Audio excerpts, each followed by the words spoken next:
नमस्कार दोस्तों, हमारे चैनल रियल फैक्ट सनातन में आपका फिर से स्वागत है।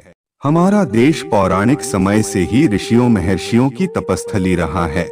हिंदू धर्म ग्रंथों में कई ऐसे ऋषियों महर्षियों का वर्णन मिलता है जिन्होंने अपने तपोबल से मानव जाति के कल्याण के लिए कई तरह के काम किए। तो वही कई ऐसे भी ऋषि हुए जिनकी शक्ति से देवराज इंद्र को भी डर सताने लगता था कि कहीं उनसे देवराज की पदवी उनसे कोई छीन ना ले। इसी कारण उन्हें जिस किसी भी ऋषि की तपस्या से भय लगने लगता, उनकी तपस्या भंग करने के उद्देश्य से वो स्वर्ग की अप्सरा को पृथ्वी लोक पर भेज देते। ऋषि अप्सरा के रूप और यौवन को देखकर मोहित हो जाते थे। इस पोस्ट में एक ऐसे ऋषि की कथा बताने जा रहे हैं जिन्होंने करीब 1000 वर्षों तक एक अप्सरा के साथ भोग विलास किया। तो आइए जानते हैं ऋषि कंडू के 907 साल संभोग करने का रहस्य। कथा के अनुसार पौराणिक काल में महान ऋषि कंडू हुआ करते थे, जिनका आश्रम गोमती नदी के तट पर था। एक बार की बात है, ऋषि कंडू ने घोर तपस्या करना शुरू किया। वो तपस्या में इतने लीन हो गए कि उन्हें किसी भी चीज का आभास ही नहीं होता था। इस तरह ऋषि को तपस्या में लीन देखकर देवराज इंद्र हमेशा की तरह घबरा गए।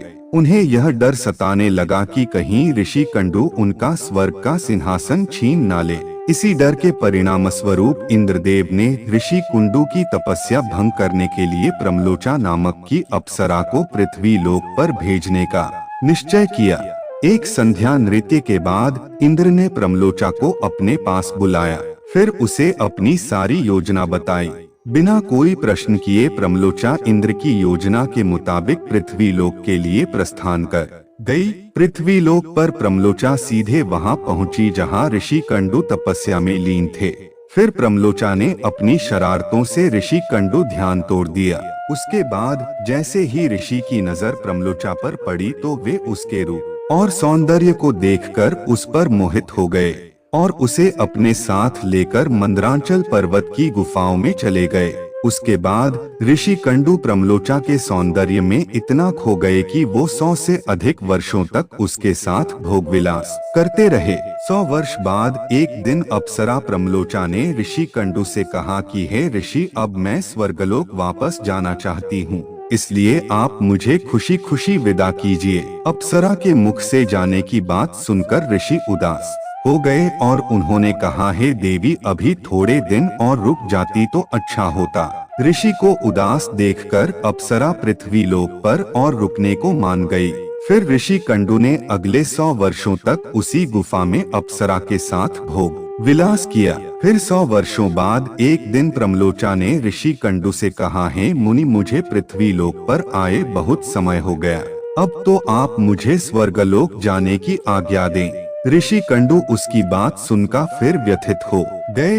बोले, हे देवी, अभी कुछ समय और रोक जाओ, फिर चले जाना। इसी तरह कई 100 वर्ष बीत गए और जब भी अप्सरा प्रमलोचा स्वर्गलोक जाने की बात ऋषि से कहती तो वो किसी तरह उसे मना लेते। वो अप्सरा ऋषि के श्राप से भी डरती थी कि कहीं क्रोध में आकर ऋषि कंडू उसे श्राप न दे दें। उधर महर्षि के काम वासना में लिप्त होने से अप्सरा के प्रति उनका प्रेम नित्य बढ़ता ही जा रहा था। तपस्या पूजा पाठ का त्याग कर दिन रात ऋषि कंडू भोग विलास में डूबे रहते।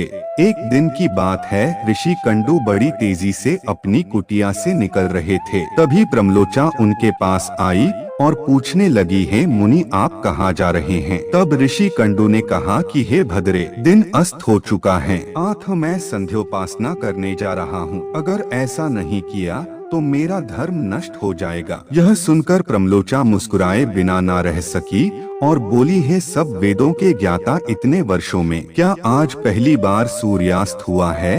जो संध्या वंदन नहीं करेंगे तो आपका धर्म नष्ट हो जाएगा। मैं तो आपसे जब से मिली हूँ तब से तो आपने कभी संध्या वंदन नहीं किया है। इस प्रकार के वचन सुनकर ऋषि कंडू बोले, हे भद्रे, नदी के इस सुंदर तट पर आज सवेरे ही तो तुम आई हो। मुझे भली भांति स्मरण है, मैंने आज ही तुमको अपने आश्रम में प्रवेश करते देखा था। अतः अब दिन के समाप्त होने पर सांध्य काल हुआ है। मुझे तो लगता है कि तुम मेरा उपहास कर रही हो। तब प्रमलोचा ने ऋषि से कहा कि हे ब्राह्मण श्रेष्ठ, आपका यह कथन सत्य है कि आपके आश्रम में मैं सवेरे आई हूँ, परंतु आज नहीं। जिस सुबह मैं यहाँ आई थी उस समय को तो कई 100 वर्ष बीत चुके हैं। यह सुन महर्षि कंडू घबरा गए और बोले कि हे सुंदरी, मुझे सही सही बताओ, तुझे मुझे तेरे साथ रमण करते कितना समय बीत चुका है। तब प्रमलोचा ने बताया कि आपको मेरे साथ रमण करते हुए 907 वर्ष 6 महीने और 3 दिन हो चुके हैं। यह सुनकर ऋषि कंडू हैरान हो गए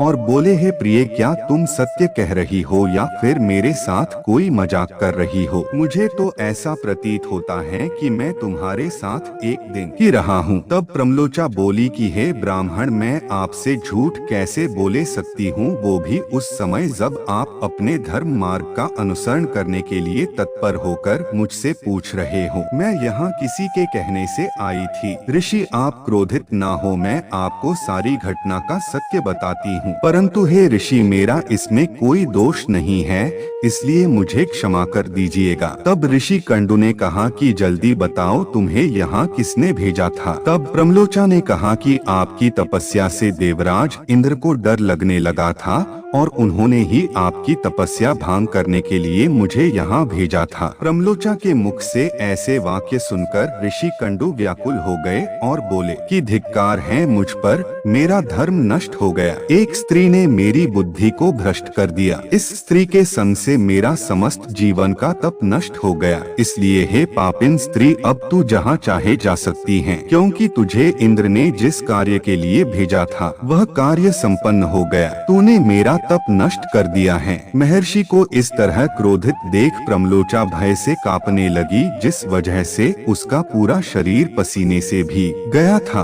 उस समय ऋषि ने जो गर्भ प्रमलोचा में स्थापित किया था वह भी अप्सरा के रोम छिद्रों से निकलकर पसीने के रूप में उसके शरीर से बाहर आ गया। प्रमलोचा के पसीने से वायु ने उस गर्भ को इकट्ठा किया और वृक्षों ने उसे ग्रहण किया। सूर्य की किरणों से पोषित होकर वह धीरे धीरे बढ़ने लगा। फिर समय पूरा होने पर उस वृक्षाग्री से मृषा नामक कन्या उत्पन्न हुई, जो ऋषि कंडू, सूर्यदेव तथा वायु की पुत्री कहलाई।